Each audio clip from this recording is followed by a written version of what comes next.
Ancient Egyptian Afterlife. In ancient Egypt, dying was just the beginning of the real test. When an Egyptian died, their soul was believed to travel through the Duat, a dangerous underworld filled with monsters, fire lakes, and shifting terrain. Survival required spells and knowledge, which is why the dead were buried with the Book of the Dead, a guidebook for navigating the afterlife. The final challenge was the weighing of the heart. In the Hall of Judgment, the god Anubis placed the deceased's heart on one side of a scale, and the feather of Ma'at, representing truth, on the other. If the heart was lighter than the feather, the person lived a just life and could move on to the afterlife.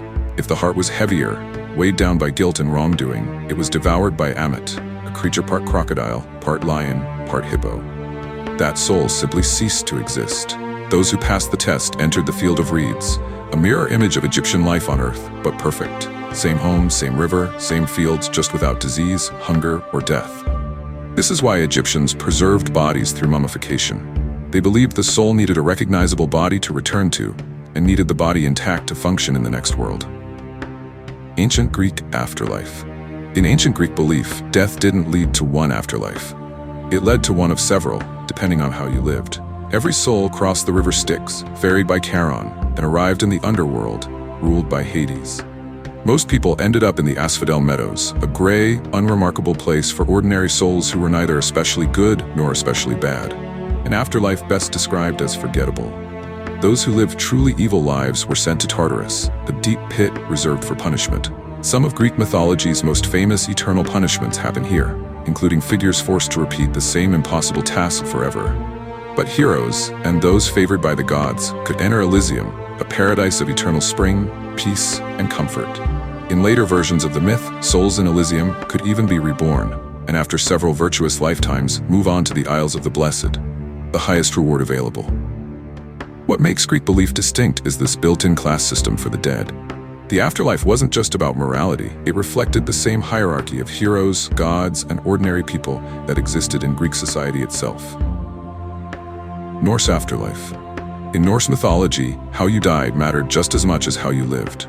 Warriors who died bravely in battle had a chance to be chosen by the Valkyries, female spirits who selected the worthy dead and brought them to Valhalla, Odin's great hall.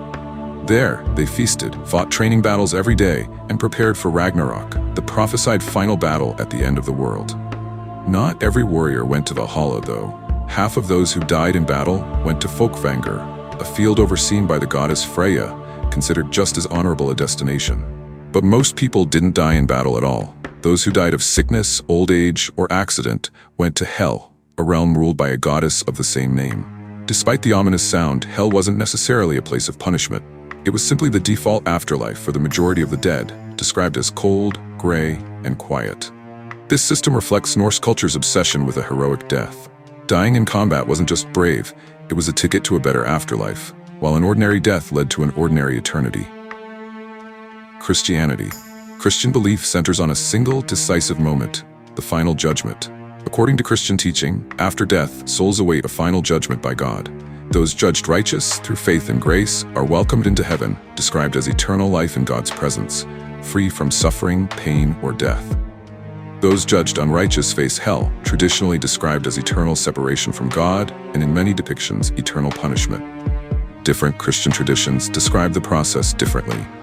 Catholic teaching includes purgatory, a temporary state of purification for souls who are saved but not yet ready for heaven. Many Protestant traditions do not include this concept, teaching a more direct path to heaven or hell based on faith. Christian eschatology also includes the idea of a final bodily resurrection. At the end of time, the dead are believed to be physically resurrected and reunited with their souls, rather than existing as spirits alone forever. What distinguishes Christian belief is the emphasis on individual moral accountability, judged by a single divine authority, combined with the promise that this current life is not the end, but a preparation for what comes after. Islam. In Islamic belief, every person will stand before God on the day of judgment, when their deeds are weighed and their fate is decided. Islamic teaching describes an intermediate state after death called barzakh, where the soul waits until the day of judgment. On that day, each person's good and bad deeds are weighed, and their eternal destination is determined. Those judged worthy enter Jannah, or paradise, described in the Quran in vivid detail, with gardens, rivers, and eternal comfort. each person's jhana reflecting the level of their devotion. Those judged unworthy are sent to Jahannam, a place of punishment for sins and disbelief, though Islamic tradition holds that some sinners may eventually be purified and admitted to paradise, depending on the severity of their actions. A distinctive detail in Islamic belief is the sirat, a bridge described as thinner than a hair and sharper than a sword, which every soul must cross over Jahannam to reach Jannah. The righteous cross with ease, while the wicked fall. Islam presents the afterlife as both a reward and a precise system of justice, where every action in life is accounted for in detail. Hinduism. In Hindu belief, death is not a final destination, it's a transition point in an ongoing cycle. Central to Hindu philosophy is samsara, the continuous cycle of birth, death, and rebirth. What determines a person's next life is karma, the accumulated consequences of actions from this life and past lives.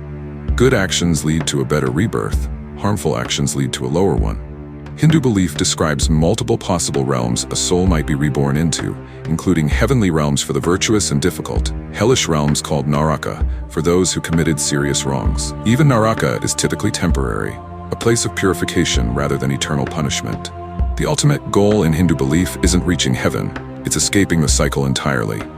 This liberation is called moksha, achieved through spiritual knowledge, devotion, or right action, freeing the soul from the endless repetition of birth and death. What makes Hindu belief distinct is this rejection of a single, final afterlife. Instead, existence is a long project spanning countless lifetimes, with liberation as the true finish line. Buddhism. Buddhism shares the idea of an endless cycle of rebirth with Hinduism, but its ultimate goal, and its explanation of the self, is fundamentally different.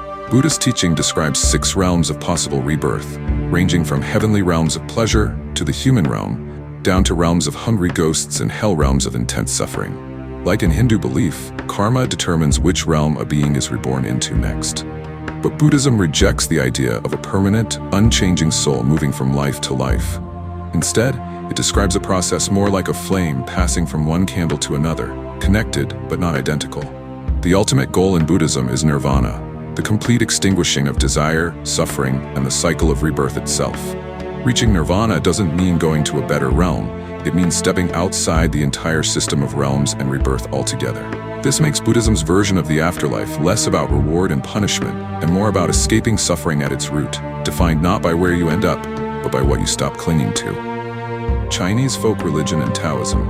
In traditional Chinese folk belief, the afterlife isn't just a destination.